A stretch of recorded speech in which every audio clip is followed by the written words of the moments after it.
أما بعد فقد قال الله تبارك وتعالى في كلامه المجيد ورفعنا لك ذكرك. قال الله تبارك وتعالى في مقام آخر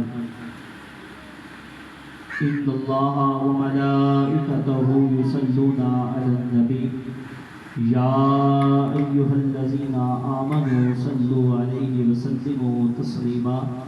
تمامی حضرات بآواز بلند پڑھیے الصلاۃ والسلام علیک یا سیدی یا رسول اللہ، الصلاۃ والسلام علیک یا سیدی یا حبیب اللہ وعلی آلک واصحابک یا سیدی یا نعمت اللہ. تیرا آنا تھا کہ اصنام حرم ٹوٹ گئے، تیرے روب سے شاہ زوروں کے دم ٹوٹ گئے، تیرے اوصاف کا ایک باب بھی پورا نہ ہوا، ہو گئی زندگیاں ختم اور قلم ٹوٹ گئے.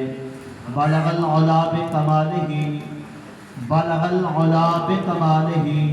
کشف الدجی بجمالہ حسنت جمیع خصالہ صلو علیہ وآلہ. کوئی آیا لے کے چلا گیا، کوئی عمر بھر بھی نہ پا سکا. میرے مولا تجھ سے گلا نہیں، یہ تو اپنا نصیب ہے. جسے چاہا در پہ بلا لیا، ذرا بولیے تو سے سبحان اللہ. جسے چاہا در پہ بلا لیا، جسے چاہا اپنا بنا لیا، جسے چاہا در پہ بلا لیا، جسے چاہا اپنا بنا لیا. یہ بڑے کرم کے ہے فیصلے، یہ بڑے نصیب کی بات ہے. بلغ العلا بکمالہ کشف الدجی بجمالہ حسنت جمیع خصالہ صلو علیہ وآلہ. محترم سامعین و ناظرین حضرات، آج کی یہ بابرکت محفل ذکر مصطفیٰ و ذکر خدا عز و جل جاری و ساری ہے. دعا ہوں اللہ کریم ہم سب کا مل بیٹھنا، ذکر کرنا، سننا اپنی عظیم بارگاہ کے اندر قبول و منظور فرمائے. رب کائنات مختصر وقت میں حق سچ بیان کرنے کی توفیق عطا فرمائے اور سنا کے ہم سب پر اس پر عمل کی توفیق عطا فرمائے.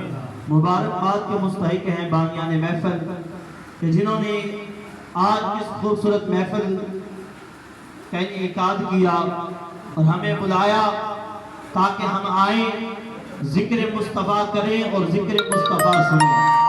تو یاد رکھیے، نہ تو ذکر مصطفیٰ کرنا ہر کسی کے بس کی بات ہے، نہ ہی ذکر مصطفیٰ سننا ہر کسی کی نصیب کی بات ہے.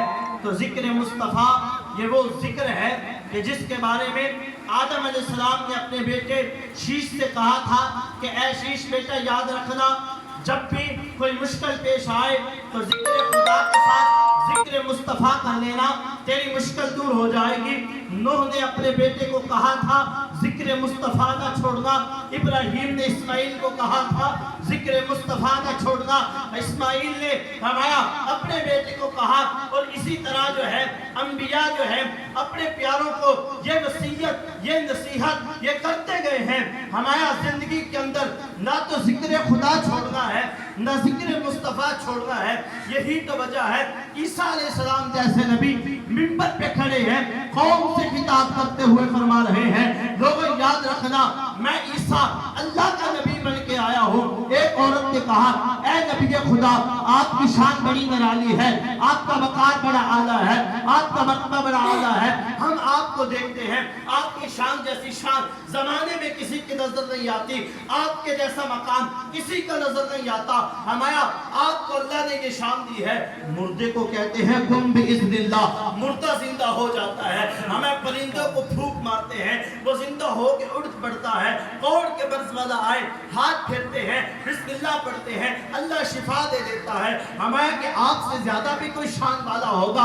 اس وقت عیسیٰ علیہ السلام نے فرمایا تھا ہمیں اے میری قوم تمہاری بات سچ ہے، تمہاری بات حق ہے، لیکن یاد رکھنا میری شان اپنی جگہ ہے، پر میرے بعد ایک آخری نبی آئے گا ہمارا، اس کا نام ہے عرش پر احمد ہوگا، فرش پہ محمد ہوگا. ہمیں اس کا نام